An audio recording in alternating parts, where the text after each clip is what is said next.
Hello students, physics के अगले lecture में आपका स्वागत है। हमने पिछले लेक्चर में टॉपिक रेजिस्टिविटी किया था। ठीक है, रेजिस्टिविटी का क्या सिंबल होता है? रेजिस्टिविटी का सिंबल होता है रो। और इसके यूनिट्स क्या होते हैं? इसके यूनिट्स होते हैं ओहम मीटर। ठीक है, अब ये देखो, ये चीज़ को आप हमेशा अपने ध्यान रखना है कि जिस मटेरियल की रेजिस्टिविटी क्या होगी ज़्यादा, यानी वो करंट को ज़्यादा रोकेगा। ठीक है, तो वो कैसा कैसा मटेरियल होगा? वो होगा एक इंसुलेटर, यानी वो अपने अंदर से करंट को पास नहीं करने देगा। पर जिस मटेरियल की रेजिस्टिविटी कम होती है उसके अंदर से करंट बहुत आराम से पास कर देता है। ठीक है, और उस मटेरियल को हम क्या कहते हैं? उस मटेरियल को हम बोलते हैं कंडक्टर। जैसे अभी मैं आपको एक अगर एग्जाम्पल बताऊं, जैसे अगर कोई भी कंडक्टर होगा ना, तो उसकी रेजिस्टिविटी होगी जैसे 10⁻⁻8 ओहम मीटर।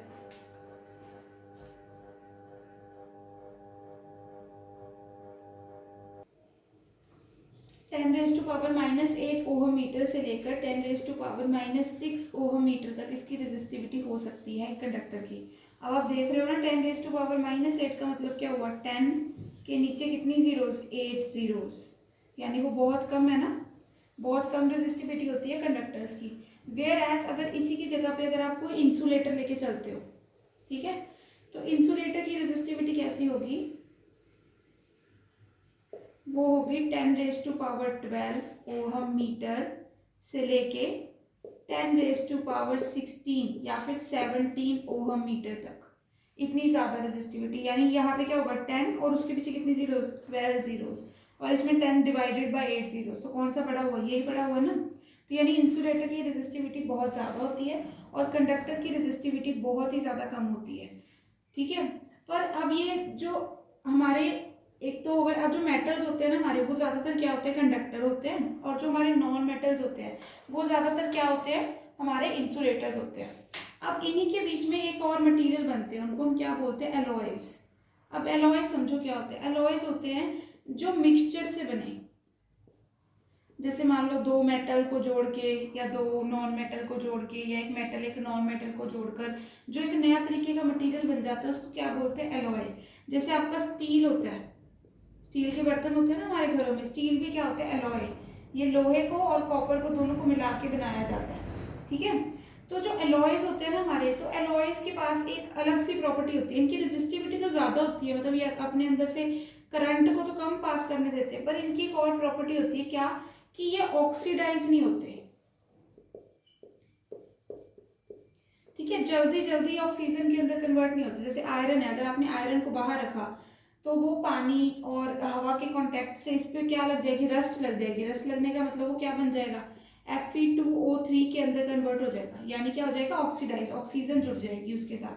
पर जो स्टील का मटेरियल होता है, जैसे स्टील के बर्तन को आप रोज धोते भी हो, मांजते हो बर्तनों को, वो खुले बाहर हवा में पड़े रहते हैं, बट वो क्या नहीं होते? ऑक्सीडाइज नहीं होते।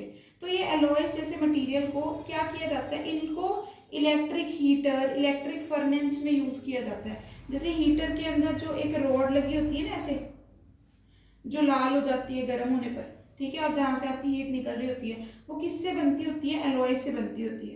क्योंकि एलॉयज की एक प्रॉपर्टी क्या है? एक तो वो करंट कम पास करने देते हैं, उनकी रेजिस्टेंस, उनकी रेजिस्टिविटी ज्यादा होती है, और दूसरा वो ऑक्सीडाइज नहीं होते। अब ये देखो कि ये हीटर में क्यों यूज हुआ? क्योंकि जनरली क्या होता है, अब जैसे मान लो जो वायर अपने अंदर से करंट कम पास करने देती है, यानी उसमें क्या होती है? ज्यादा रुकावटें होती हैं। अगर ज्यादा रुकावटें होंगी ना, तो हीट ज्यादा प्रोड्यूस होगी। आप समझते हो? जैसे मान लो अगर आप एक क्राउडेड कमरे में खड़े हो, ठीक है, उस कमरे में बहुत ज्यादा क्राउड हो रखा है, तो उस कमरे में आपको रेडली गर्मी लगनी शुरू हो जाएगी ना, जब आप एक दूसरे से एक दूसरे को टच करोगे। तो मान लो इस कमरे में बहुत 100 लोग खड़े हैं इस कमरे के अंदर, तो आपको इस कमरे के अंदर गर्मी लगने लगेगी ना, जैसे रुकावट है, क्योंकि आपको मूव करना कितना मुश्किल हो जाएगा इस कमरे के अंदर। बहुत मुश्किल से आप मूव कर पाओगे, है ना। हर एक जने से टकराओगे मूव करते वक्त। मान लो आपने इसके दरवाजे तक पहुंचना है यहाँ से, तो आप कितने जानों से टकरा टकरा कर यहाँ पे पहुंचोगे, तो आपको क्या गर्मी लगेगी ना, गर्मी पर प्रोड्यूस होगी। तो वैसे इतने लोग हैं, उनका रश है, उससे गर्मी, ऊपर से आप इतना थक हार जाओगे, तो आपको शरीर गर्म हो जाएगा ना। वही चीज इलेक्ट्रॉन के साथ भी होती है। जब इलेक्ट्रॉन बहुत सारी मुसीबतों का सामना करके इस वायर के थ्रू पास होता है ना, तो उसको वो क्या हो जाता है? गर्म हो जाता है। वो अपनी वायर को भी क्या कर देता है? गर्म कर देता है उस वायर को। तभी हम कहते हैं ना, जैसे मान लो कि अगर मान लो आपने अच्छी क्वालिटी की वायर नहीं लगाई है, कोई जिसका मटेरियल इतनी अच्छी क्वालिटी का नहीं है, तो वो वायर क्या जल्दी गर्म हो जाती है ना। अगर अच्छी क्वालिटी का अगर हम कोई इलेक्ट्रिकल अप्लायंस नहीं देते तो उसमें क्या लगा होता है, उसमें एक्चुअली कंडक्टर, पुअर कंडक्टर लगा होता है, यानी ऐसा कंडक्टर जिसकी रेजिस्टिविटी क्या हो, थोड़ी ज़्यादा हो। तो उसमें क्या हो जाता है, उसमें हीट प्रोड्यूस होनी शुरू हो जाती है। अब जो एलॉयज भी होते हैं ना, एलॉयज कैसे होते हैं, उनकी रेजिस्टिविटी थोड़ी ज़्यादा होती है। तो वो क्या है, वो थोड़ा सा करंट पास करने पर भी, थोड़े से इलेक्ट्रॉन की मोशन पर भी वो क्या होने लग जाते हैं, वो गर्म होने लग जाते हैं, जिसके कारण वो गर्मी प्रोड्यूस करने लगते हैं। अब हम उसका भी काम ले सकते हैं। देखो अगर गर्मी प्रोड्यूस करे तो हम उसको किस में यूज कर लेते हैं, हीटर में यूज कर लेते हैं। प्रेस आयरन, आयरन समझते हो ना, जो इलेक्ट्रिक प्रेस आप यूज करते हो घर पे कपड़े आयरन करने के लिए, उसमें भी क्या लगे होते हैं, एलॉयज लगे होते हैं।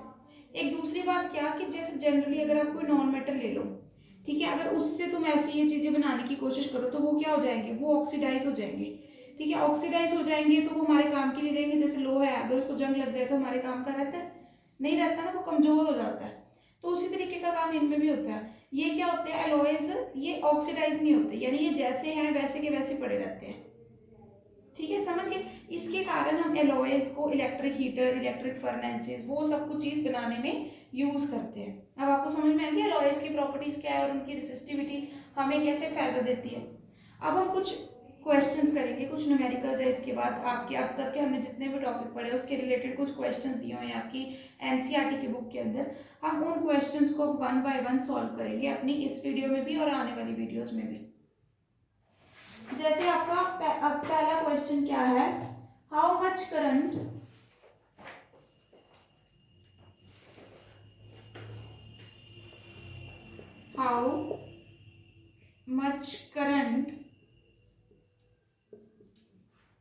will an electric bulb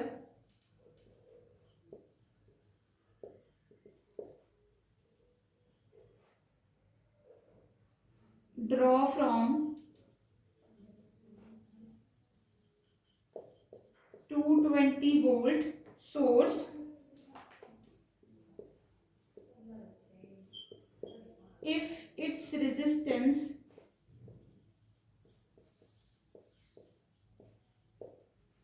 is 1200 ohm.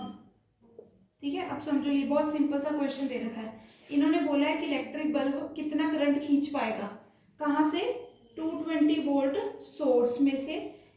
कैसे, अगर उसका रेजिस्टेंस कितना है, 1200 ओम का उसका रेजिस्टेंस है। यानी यहाँ पे आपको दो चीजें गिवन है, एक क्या गिवन है, वोल्टेज बता रखी है कि कितनी लगाई है, 220 वोल्ट लगाई है आपने, और दूसरा आपको क्या बता रखा है, रेजिस्टेंस। अब वोल्टेज, रेजिस्टेंस और करंट का क्या रिलेशन है, Ohm's law, V is equal to I R, यही रिलेशन है। आप इसके अंदर सारी वैल्यूज पुट कर दो, 220 वोल्ट बराबर I इंटू क्या, 1200 ओहम। अभी आप ये इसको इधर की तरफ डिवाइड कर दोगे तो आपके पास क्या आ जाएगा, करंट। अब आप जब इसको डिवाइड करोगे तो आपका आंसर कुछ बनेगा 0.18 एम्पियर। समझ में आ गया, सिंपल सा क्वेश्चन था। आपको करंट निकालना था किसके लिए, कि इलेक्ट्रिक बल्ब के लिए, जिसके ऊपर आपने वोल्टेज कितनी लगाई है, 220 वोल्ट लगाई है, और उसकी रेजिस्टेंस कितनी है, 1200 ओम। तो आप सिंपल क्या करोगे, पहले तो देखोगे कि दिया क्या क्या हो रखा है। तो वोल्टेज दे रखी है, रेजिस्टेंस दे रखी है, निकालना क्या है, करंट। तो उसका रिलेशन क्या होता है, ओम्स लॉ। ओम्स लॉ लगाओगे और आप क्या, करंट को कैलकुलेट कर लोगे। अब ऐसे ही हम अगला क्वेश्चन करते हैं। इसमें करंट निकालने को बोल रखा है, पर आपको रेजिस्टेंस कितनी दे रखी है, आपको रेजिस्टेंस दे रखी है 100 ओहम्स की। बिल्कुल सेम क्वेश्चन है, पर रेजिस्टेंस बदल दी इन्होंने, 100 ओहम्स। ठीक है, यहाँ पे ये इसी क्वेश्चन का बी पार्ट दे रखा है। इन्होंने बोला अब सोर्स उतना ही है, पर जो आपका बल्ब है ना, अगर मान लो उसकी रेजिस्टेंस 100 ओहम हो जाए तो उसमें से कितना करंट जाएगा। तो देखो आपको सिंपली यहीं पे चेंजेस करने हैं। आप यहाँ पे क्या कर दोगे, 100 ओहम्स कर दोगे, फिर यहाँ पे भी आप क्या पुट कर दोगे, 100 ओहम्स। फिर आप इसको इधर वाली साइड अगर डिवाइड पे लेके जाओगे तो आपके पास करंट की वैल्यू क्या आ जाएगी बच्चे, करंट की वैल्यू आपके पास आ जाएगी 2.2 एम्पियर्स। समझ में आ गया, सिंपल सिंपल से क्वेश्चन ही आएंगे आपको ओम्स लॉ से रिलेटेड, इससे ज्यादा और कुछ नहीं आएगा आपको। सिंपल या तो वोल्टेज दी होगी, रेजिस्टेंस दी होगी, करंट निकालना होगा, या मान लो वोल्टेज और करंट दिया होगा तो रेजिस्टेंस निकालनी होगी, करंट या रेजिस्टेंस दी होगी, करंट और रेजिस्टेंस दोनों दी होगी, वोल्टेज निकालनी होगी। सिंपल सिंपल सा क्वेश्चन, तीन तीन अगर आपके पास डिफरेंट चीज़ें हैं ना तो उनमें से दो चीज़ें दे देंगे, तीसरी आपको कैलकुलेट करनी होगी। ठीक है, ओम्स लॉ से रिलेटेड ऐसे न्यूमेरिकल आएंगे आपके पेपर में। बस आज के लेक्चर में इतने, बाकी हम नेक्स्ट लेक्चर में करेंगे।